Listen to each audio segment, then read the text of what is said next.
But here's a story. This is not really a Hasidic story. This is a story which is designed to have a lesson at the end. What's the lesson? So it says like this. Let me draw this closely over here.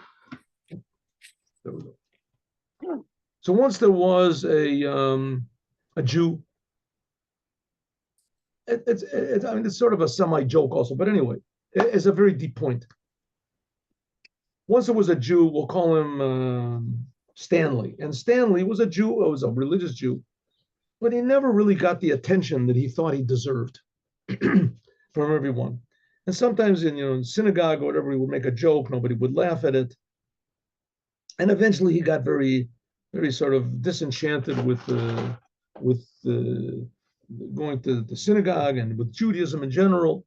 On the other hand, when he met, one day he was walking dejected, whatever, in the street, and the priest saw him and sat down next to him. Are you okay? Do this? And said, oh, finally somebody cares.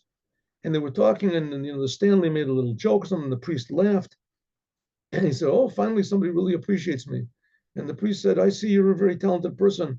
Maybe come and tell these jokes that you have and these quips and these intelligent sayings that you have and your insights to the bishop. He would be certainly the bishop. I'm not going to go see the bishop. So, oh, no, okay, I just suggested you don't have to meet in the church. Of course, it's forbidden, I know, for a Jew to come to church, but I can have the bishop come to the garden in front of the church. Okay, so he agrees. Anyway, he goes, and the bishop is a smart guy, and he sees what's going on, and he immediately understands, and he showers on this Stanley all sorts of praises and he laughs at his jokes, and he understands his wisdom and his. Anyway, little by little, so he draws him in to like an outer room and an inner room, and this. Finally, Stanley changes his religion. Stanley feels like he's got nothing to do with Judaism at all. They don't appreciate him, and their people really appreciate him. So they take him into the anointing room and they splash on him water, the anointing water, and they make a couple of whatever it is statements. You are a Catholic. You are a Catholic. You are a Catholic, and that's it. So he gets in with this, and he's a Catholic, and he learns quickly, and he's got a good mind, and he's this. But all the other priests hate him. They hate his guts. They can't stand him. First of all, he's got a terrible personality. He always has to have attention, and he's always butting in, and the bishop is still a little bit worried. He has to be careful with him. He realizes that Stanley is a very big egotist. So he's always, laughing at his jokes, and he treats him nicely, and he never reprimands him. And so all the other priests, they really hate him. They can't stand him. He's always got to be clever. He's always So they make a little peephole into his room and to see what he's doing so that they can catch him doing something against it. And sure enough, they caught him. Now, it used to be in the Catholic Church that you couldn't eat meat on Friday. I remember when I was a kid that I learned in a regular public school, and there were Catholic kids that's what they said. They didn't. You can check it out. I think that's what they said. Anyway, for the sake of the story, they didn't eat meat on Friday. That was the thing. They didn't eat meat Friday.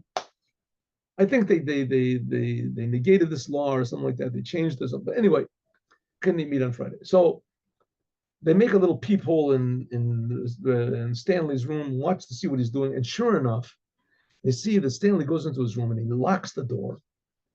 And he, looking around, sees that nobody is watching him. And he opens up a drawer and he takes out a little box. And there is a pulque, a leg of a chicken leg, cooked. And he takes it out and he eats it.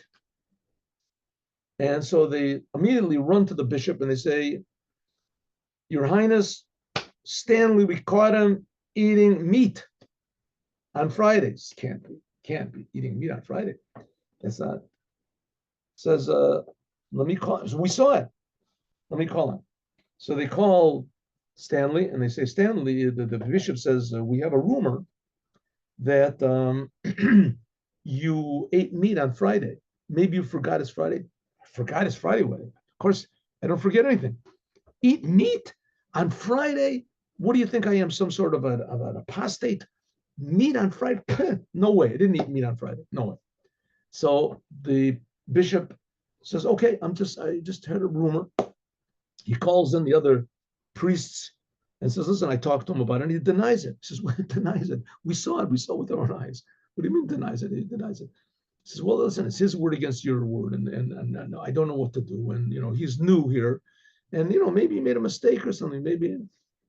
They said, okay. So the next week, so they're looking through the hole, and they see that, oh, no. So the next week, on Friday, so they're all ready. They're all ready.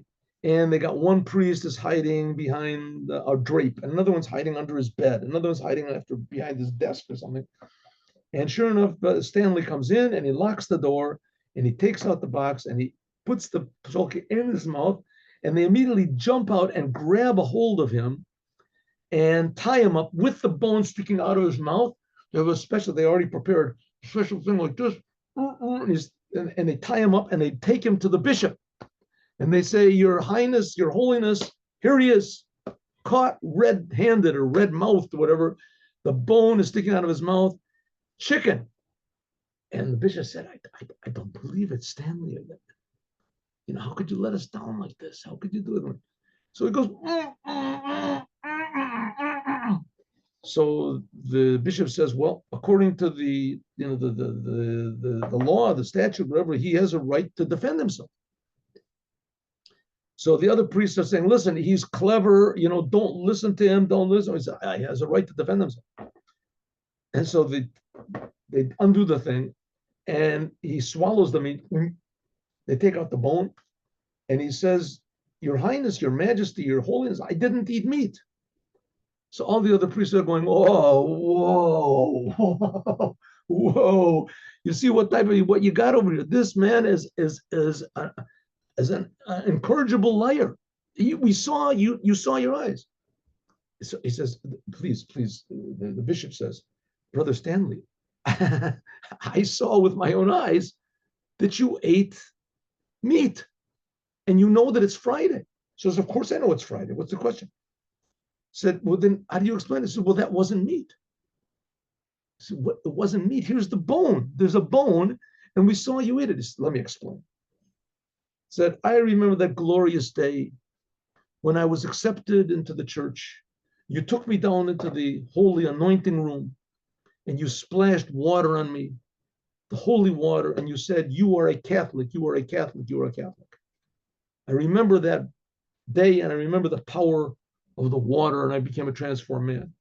So, I have this tremendous desire to eat meat, and I don't want to do any sin.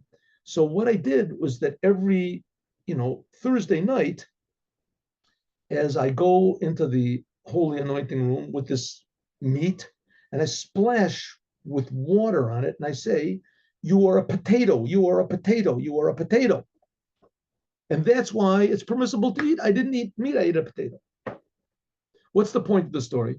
The same way that you cannot change chicken into a potato, the same way you cannot change a Jew into a non-Jew. A Jew in his essence is always a Jew, no matter how many times he's splashed, and no matter what he does or says or thinks or believes, even if he doesn't know that he was Jewish, even though his parents changed their religion, his mother changed her religion. But nevertheless, if she was Jewish, then he's Jewish. So a potato cannot become, a meat cannot become a potato. A Jew cannot become anything other than a Jew. Have a good day, a good Shabbos with Mashiach. Now, see you on Sunday at 8:15. Looking forward. Great story. Thank you.